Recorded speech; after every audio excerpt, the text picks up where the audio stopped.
बोले वृंदावन बिहारी लाल की जय हो। इधर जब सखियों ने कहा कन्हैया आप जब छोड़ के चले जाओगे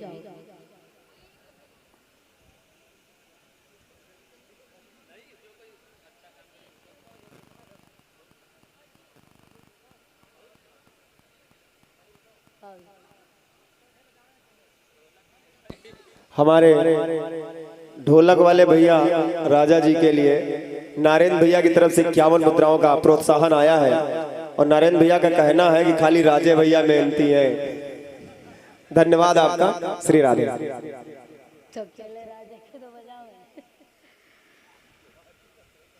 इधर जब सखियों ने कहा कि कन्हैया अगर जो छोड़ के चले जाओगे तो हम लोग कैसे रहे, मैया भी रोती है। रात में जब बात करते करते कन्हैया सो जाते हैं, सुबह जब हो जाती है तो मैया जल्दी उठ करके अपने बेटे को निहारती है, देखती कि अब मेरा लाला कुछ पलों का है, उसके बाद अभी चला जाएगा। इधर मैया यशोदा और रोहिणी मैया और जो सखियां थी कन्हैया को जगा रही कि कान्हा उठ जाओ और आपको जाना भी तो है। कन्हैया नींद में थे, सो रहे थे। मैया ने कन्हैया के चेहरे को जब देखा तो रोने लगी, कहने लगी इतना मासूम चेहरा है मेरा, इतना मासूम मेरा बच्चा है, पता नहीं ये कंसराज इसके साथ में कैसा व्यवहार करे। कन्हैया के नेत्र खुले, बोले मैया क्या बात है, क्यों रो रहे हो। मैया ने कन्हैया को सीने से चिपका लिया, बोले कन्हैया हम तुम्हारे बिना नहीं रह सकते और तुम हमें छोड़ के मत जाओ। कन्हैया ने कहा माँ मैं छोड़ के कहाँ जा रहा हूँ, मामा से मुलाकात करनी, फिर मैं वापस आ जाऊंगा। माँ की ममता नहीं मानी। बोले कन्हैया जब तू एक पल के लिए मुझसे दूर होता है ना तो मेरे दिल से पूछ क्या बीती। कन्हैया ने माँ को समझाया। फिर सभी लोगों ने मिल करके कन्हैया को स्नान करवाया। अक्रूर जी महाराज को बुलाए। महाराज ने जब मैया को देखा रोते हुए तो वो भी रोने लगे, कहने लगे माँ परेशान मत हो और आपको तो खुश होना चाहिए। तो सभी सखियां और यशोदा मैया कन्हैया की तैयारियां करवाती हैं मथुरा जाने के लिए। जब तैयार हुए कन्हैया तो मैया ने काला टीका लगाया, बोले लला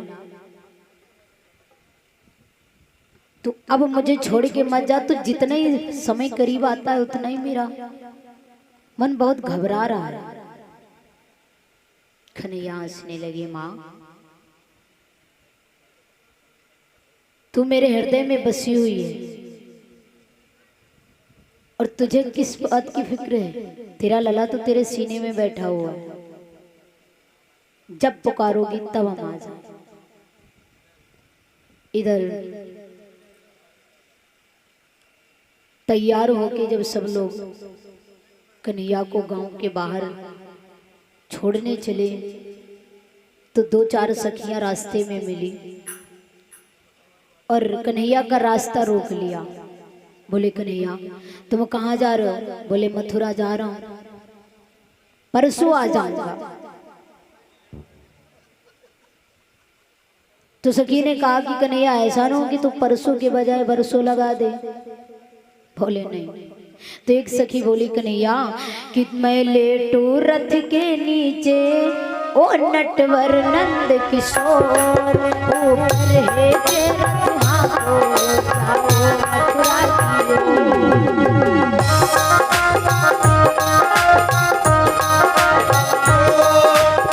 ऊपर से रथ हाथों तुम जाओ मथुरा नीचे नंद किशोर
यशोदा मैया।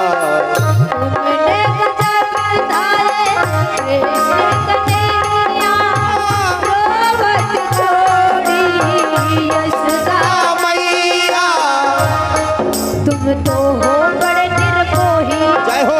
नटवर नंद किशोर, ऊपर है के रथ हाको जाओ मथुरा की ओर, जाओ मथुरा की ओर, ऊपर हो के रथ हाको जाओ मथुरा की ओर।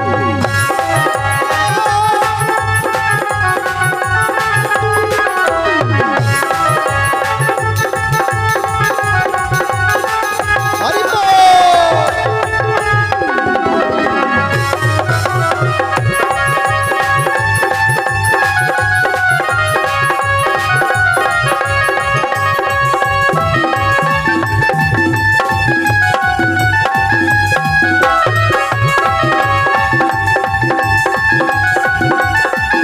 श्री राधे।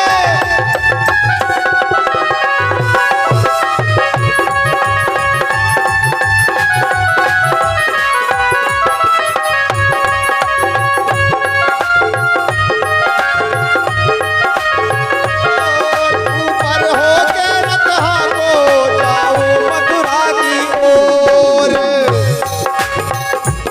अरे मोहन मूरति सबको लुभाए, लाखों दिलों को तुम्हारे।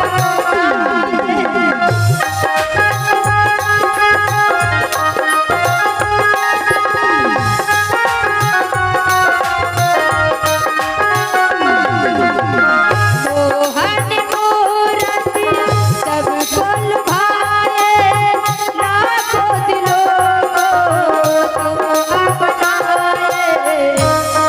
अब चले दिए ठुकरा के, अब अपना मुख मोड़, ऊपर है के रथ हाको जाओ मथुरा की ओर।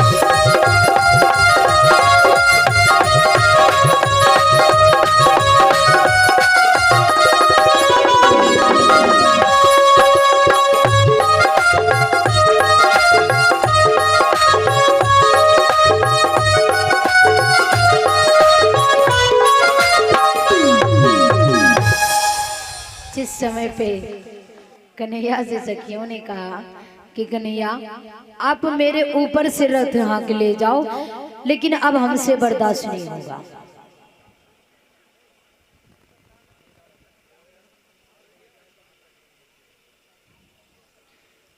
तो कन्हैया ने जवाब दिया कि आप लोग परेशान मत हो, मैं आज जाऊंगा और परसों लौट आऊंगा।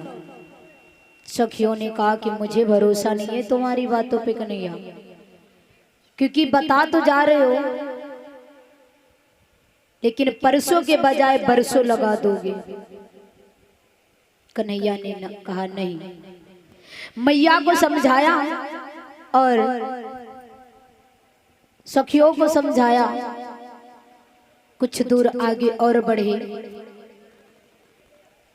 रथ को जैसे ही आगे बढ़ाया तो गांव के बाहर राधिका खड़ी मिली थी आरती की थाल लिए। जब थाली को लिए राधिका खड़ी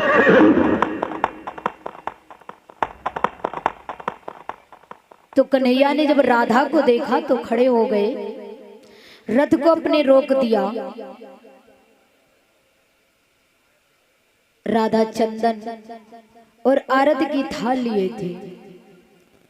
कन्हैया के मस्तक पे टीका किया और कहने लगी, कन्हैया कहाँ जा रहे हो?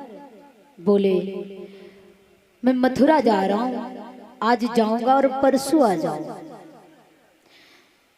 तो राधा कहने लगी, कन्हैया एक बात बताओ, तुझे तो मालूम है ना कि तेरे बिना मुझे एक पल रहना नहीं है।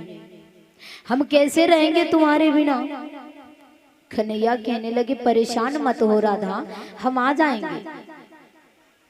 तो रो करके राधिका बोली कन्हैया कि मेरे बस में नहीं है मैं आपसे दूर रह सकूं, आपके बिना रह सकूं। और बोली कि बेटी के गम की तन्हाइयों में, राधा बोली कन्हैया कि बेटी के गम की तन्हाइयों में तेरे बारे में सोचा करेंगे, बेटी के गम की तन्हाइयों में।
हरि लाल की है।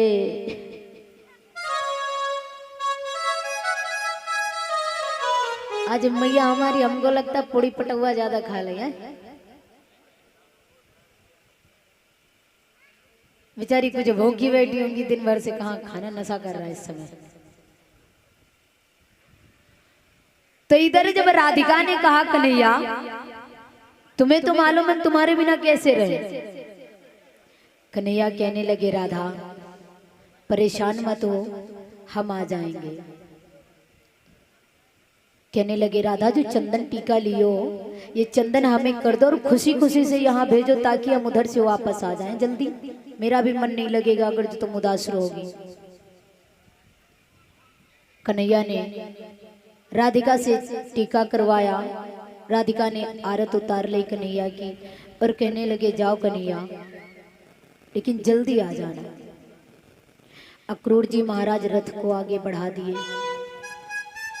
धीरे धीरे आगे बढ़े और जब गोकुल के किनारे एकदम गांव के बाहर निकल गए, जब तलक के कन्हैया का रथ दिखा तब तलक के राधा और मैया यशोदा सभी लोग साथ में देखते ही रहे। और जब नहीं दिखा तो राधा कहने लगी माँ कि या रथा करी गो सवरिया से दूर, या रथा करी गो सवरिया से दूर।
प्रेम से बोलिए राधा रानी की जय हो। जिस समय पे कन्हैया का रथ गोकुल से बाहर, गांव के बाहर जब निकल गया, राधा के और मैया की आंखों से ओझल हो गया तो राधा कहने लगी मैया अब कन्हैया चला गया। मैया यशोदा समझा करके राधा को लेकर के घर आ जाती है। इधर कन्हैया चलते चलते जब हम मथुरा पहुंचे, मथुरा के किनारे तो एक धोबी से मुलाकात हुई। जब धोबी से मुलाकात हुई तो कन्हैया और बलराम दोनों धोबी के पास में गए। तो धोबी कपड़े धो रहा था तो भगवान कन्हैया कहने लगे कि महाराज हमें भी कुछ शरारतें की उससे। कहने लगे कि महाराज एक जोड़ी कपड़े हमें भी दे देते। तो धोबी कहने लगा, अरे छोटे छोटे बालक हो और हमें परेशान कर जाते हो या फिर मारे। तो बलराम कहने लगे, महाराज कन्हैया एक बात कहूं, हमें लगता है कि धोबी का भी मन है युद्ध करने का। तो कन्हैया कहने लगे, नहीं मैं कुछ नहीं कहूंगा। फिर कन्हैया से धोबी ने बेबदतमीजी से बात की, बोले जाते हो या फिर मारूं। तो महाराज बलराम कहने लगे कि कन्हैया अब तो इसका उद्धार कर दे, क्योंकि अब ये चाह रहा है कि तेरे ही हाथ हो जाएगा। तो कन्हैया ने क्या किया है कि मारे हाथ कान्हा ने आए घुसी गो जा धरती।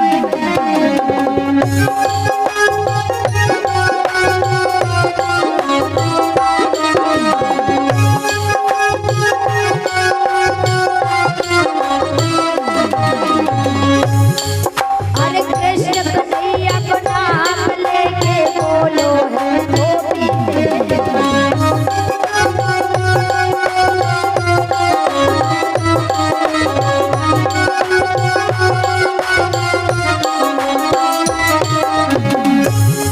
महाराज की ऐसे मारो कृष्ण कन्हैया।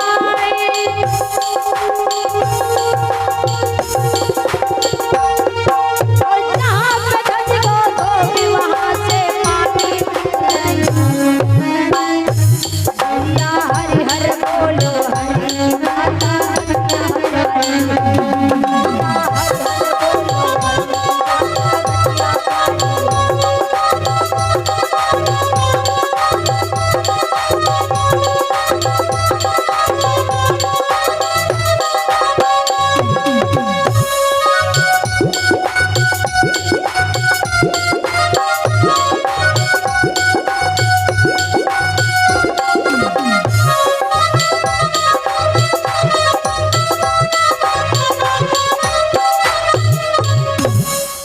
जिस समय पे कन्हैया ने धोबी को एक ऐसे घोसा मारा कि बेचारा घुस गया जमीन में, उसी जगह से पानी निकलने लगा। बलराम और कन्हैया फिर धोबी का उद्धार तो कर दिए, फिर आगे थोड़ी दूर बढ़ी कि नगर देखने के लिए आए शोभा धाम, और सुनकर पुरवासी सभी चले छोड़ कर काम। जब कन्हैया मथुरा में आया है तो सभी जो मथुरा वासी थे अपने अपने काम को छोड़ छोड़ के कन्हैया को देखने आए।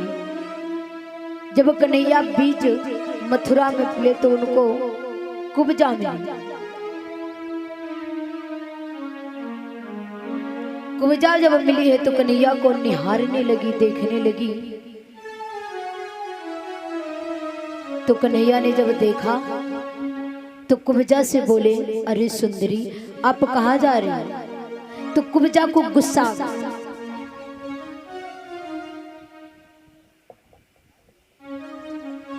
कुब्जा को गुस्सा आ गया क्योंकि वो जगह जगह से टूटी हुई थी, तो उसे सुंदरी नाम सुन करके गुस्सा आया। तो कहने लगे, अरे तू मुझे सुंदरी कह के मेरा मजाक उड़ाता है? मुझे विधाता ने ऐसे बनाया तो तुझे हंसी आती है मुझ पे?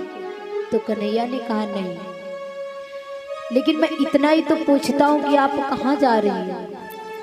सुंदरी कन्हैया इसलिए बोल रहे थे क्योंकि कुब्जा का मन इतना पवित्र और सुंदर था कि उसकी मन की भावनाओं को पढ़ के कन्हैया ने कहा कि हे सुंदरी आप कहाँ जा रही हो? तो इधर कुब्जा गुस्से के मारे बोली कि मैं मथुरा के राजा कंस राज को चंदन करने जा रही हूं।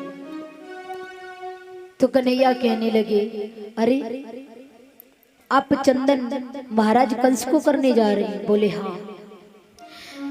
तो कन्हैया ने कहा, क्यों सुंदरी आप मुझे ही चंदन टीका क्यों नहीं कर देती? कुब्जा को बड़ा गुस्सा आया, रोने लगी, कहने लगी तू मेरा मजाक क्यों उड़ाता है? मुझे आज भगवान ने ऐसे बनाया है तो तू मेरा मजाक उड़ाता है। और तुझे पता है कि मैं आधे आधे अंग से टूटी हूं, लेकिन एक मन भी कुब्जा का कह रहा था कि मैं इनकी टीका करूं। पता नहीं क्यों उसका मन ऐसा बोल रहा था।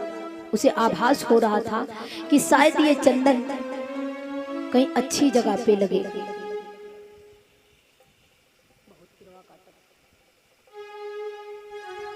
तो कन्हैया से कहने लगी कि मैं आपको चंदन नहीं कर पाऊंगी, क्योंकि मेरा हाथ आपके सर तक नहीं पहुंचेगा, आपके मस्तक तक नहीं पहुंचेगा।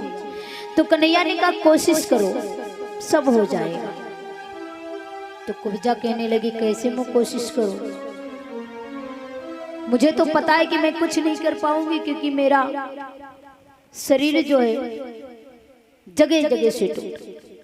कन्हैया ने एक उनको साहस दिया कि आप कोशिश कर देखिए।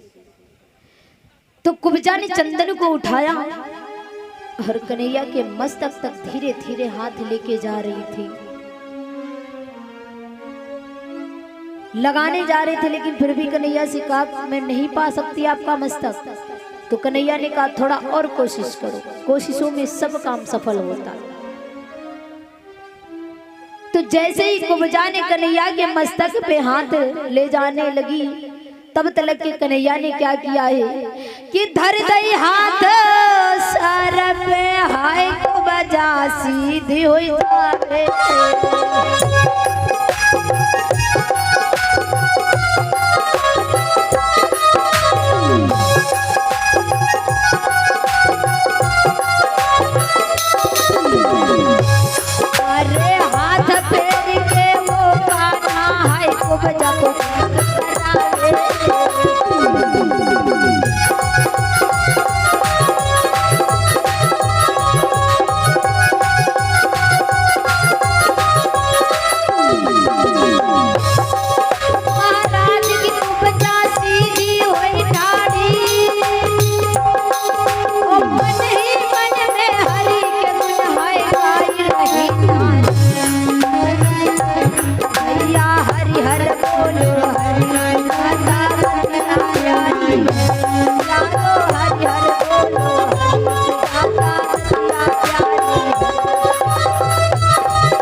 जिस समय पे भगवान कन्हैया ने कुब्जा को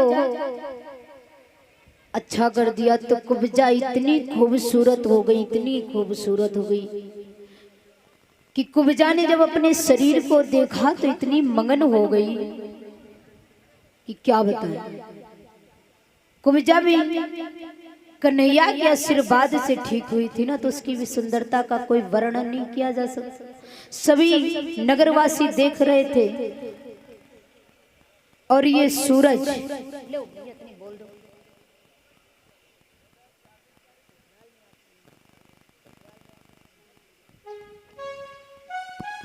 और ये भैया सूरज सिंगतरा निवासी 101 मुद्राओं का दान आया है।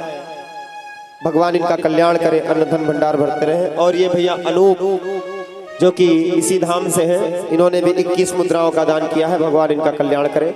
श्री राधे श्री श्याम। तो इधर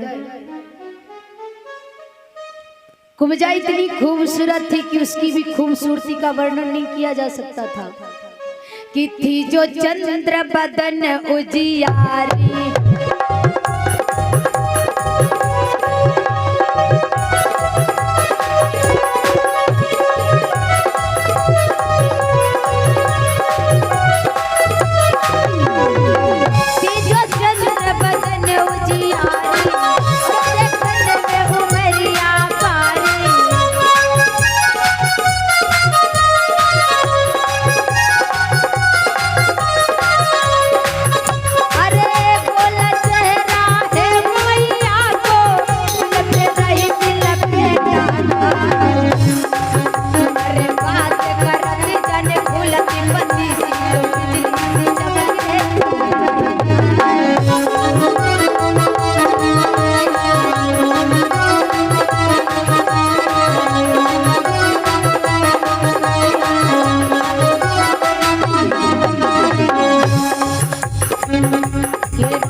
समय पे कुब्जा का शरीर एकदम सही हो गया तो कुब्जा हमारी खुशी के फूले नहीं समा रही, पूरे मथुरा में हल्ला मचा रही कि मेरा शरीर ठीक हो गया, इसका मतलब कन्हैया आ चुका है।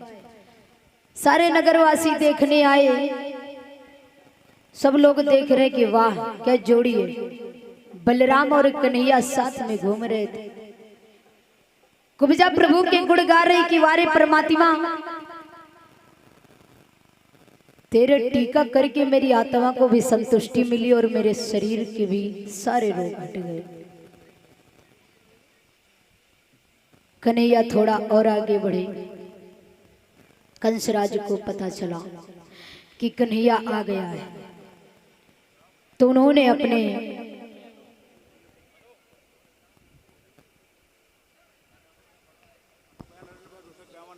और ये अनूप भैया और नारायण भैया दोनों की तरफ से ये 251 रुपए का प्रोत्साहन हमारे राजा भैया के लिए आया है। और हम दोनों भाइयों के लिए जोरदार तालियों से उम्मीद करते हैं आप लोगों से, क्योंकि कथावाचक को तो दुनिया दान करती है, कथावाचक को तो दुनिया दान करती है। हमारे नाल वादक को ये प्रोत्साहन यहाँ से मिल रहा है, ये भी याद रखेंगे इस कथा को। श्री राधे श्री श्याम। तो इधर जब कंसराज को पता चला कि कन्हैया आ गया तो उसने अपने योद्धाओं से कहने लगा, और रामचंद्र नेता चमरतलिया निवासी 101 मुद्राओं का दान, कृष्णा यादव चमरतलिया निवासी 51 मुद्राओं का दान आया है। भगवान इनका कल्याण करते रहे। आप लोग लिस्ट बना के रख लें, बाद में देना है, बाद में एकदम से अनाउंस हो जाएगा, चिंता ना करें। श्री राधे।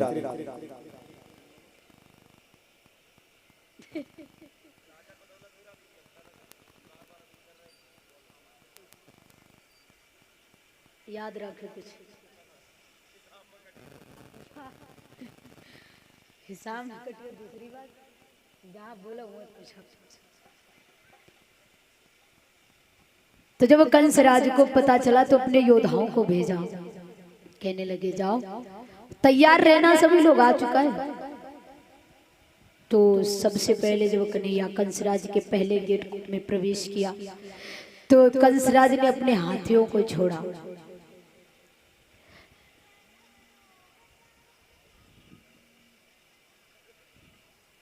तो जब हाथियों को छोड़ा तो कन्हैया ने जब देखा तो बलराम से कहने लगे, लो अब क्या हो? बोले होगा क्या भैया, जैसे समझो वैसे करो भाई, क्या बता। कन्हैया ने हाथी के मस्तक पे घुसा मारा और हाथी जमीन पे लेट गए। थोड़ी दूर और बढ़े, जब सारे कंसराज की योद्धा बल सारे छूट पड़े तो बलराम ने अपने हल से सारे के सारे योद्धाओं को पलट दिया। कन्हैया पहुंच गए अपने मामा के पास। बोले मामा जी प्रणाम। बोले और बताओ बेटा कैसे हो? बोले ठीक है मामा। और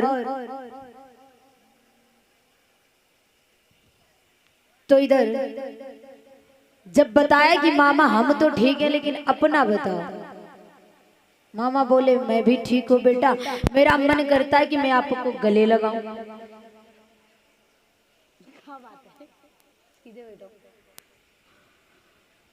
तो कहने लगे कि बेटा मेरा मन करता है कि मैं आपको गले लगाऊं।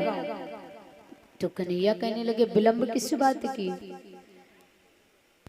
तो कंसराज ने कन्हैया को अपने गले से लगाने चले और कन्हैया को दबोचना चाहा और कन्हैया अंतर ध्यान हो गए, दूसरी जगह प्रकट हो गए। कन्हैया की माया को कंसराज नहीं समझ सके कि हो क्या रहा है। तो कंसराज से कहने लगे मामा क्या बात है, मेरी कुछ समझ में नहीं आता है, आप क्या कर रहे हो? तो कंसराज कहने लगे अरे मूर्ख, मुझे पता था कि तू यही करने वाला है, तू कोई ना कोई मेरे साथ में कपट जरूर करेगा।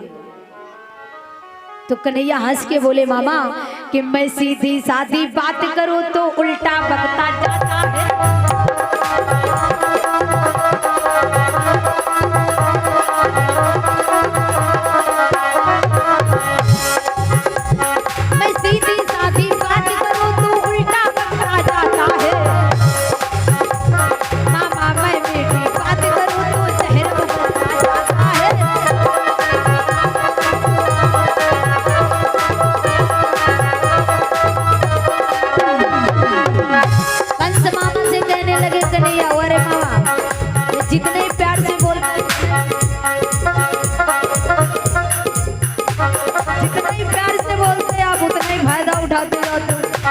बोले जो जितना मीठा होता है, जो जितना मीठा होता है वो अपना नाश कराता है। देखो तो मीठे गन्ने को फूलों में फैलाता है।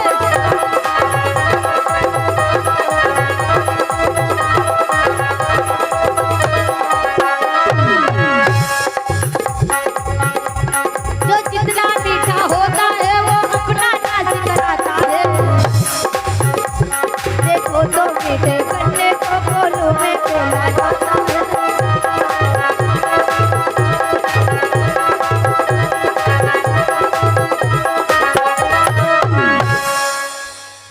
कन्हैया कहने लगे मामा मैं जितना ही प्यार से बोलता हूं उतना ही तुम फायदा उठाते जा रहे हो। प्यार की भाषा समझ में नहीं आती तुम्हारे।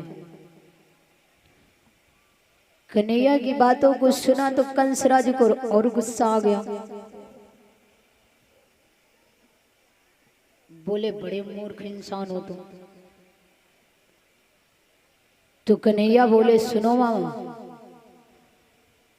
शायद आपने बड़े दिन हो गए मेरा इंतजार करते करते, आज मुलाकात का दिन आया।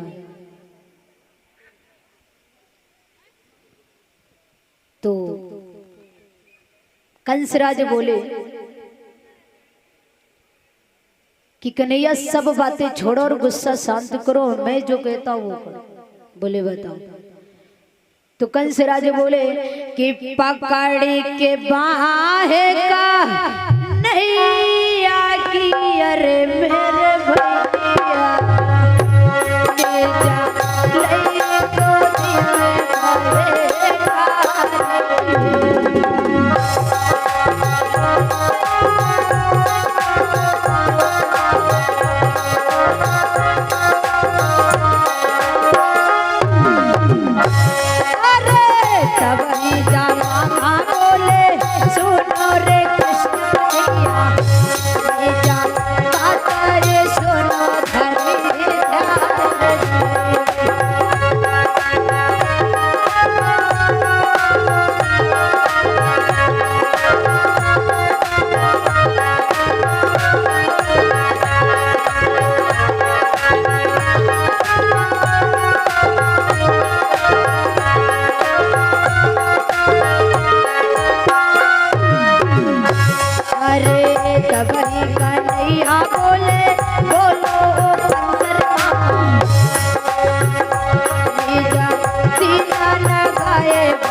प्रेम से बोलिए राधा रानी की जय हो।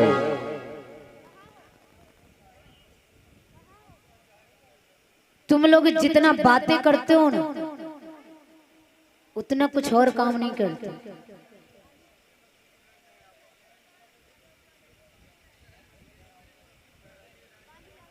वाही वाला दो भैया, गरम नहीं है तो ले तो खुद नहीं गरम।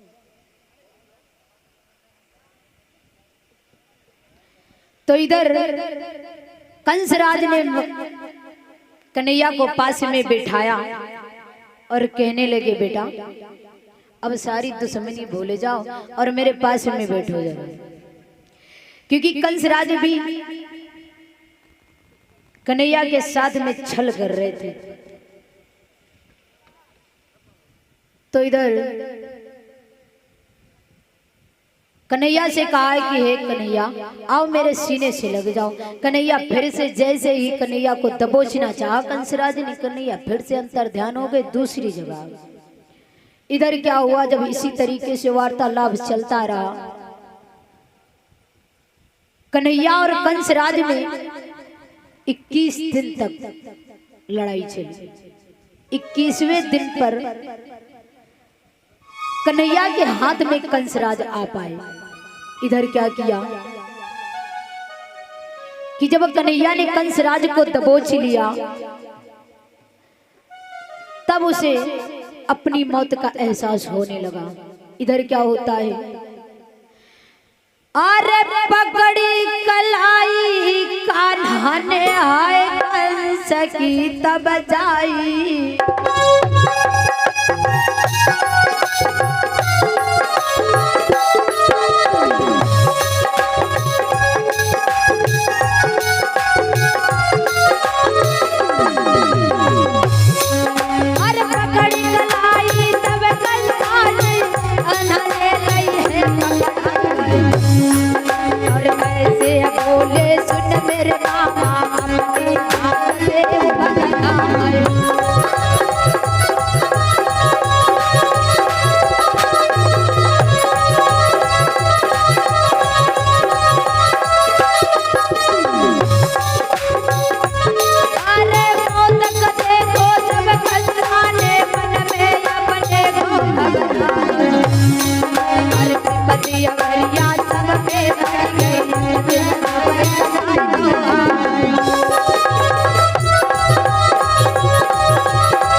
जिस समय पे कन्हैया ने कंस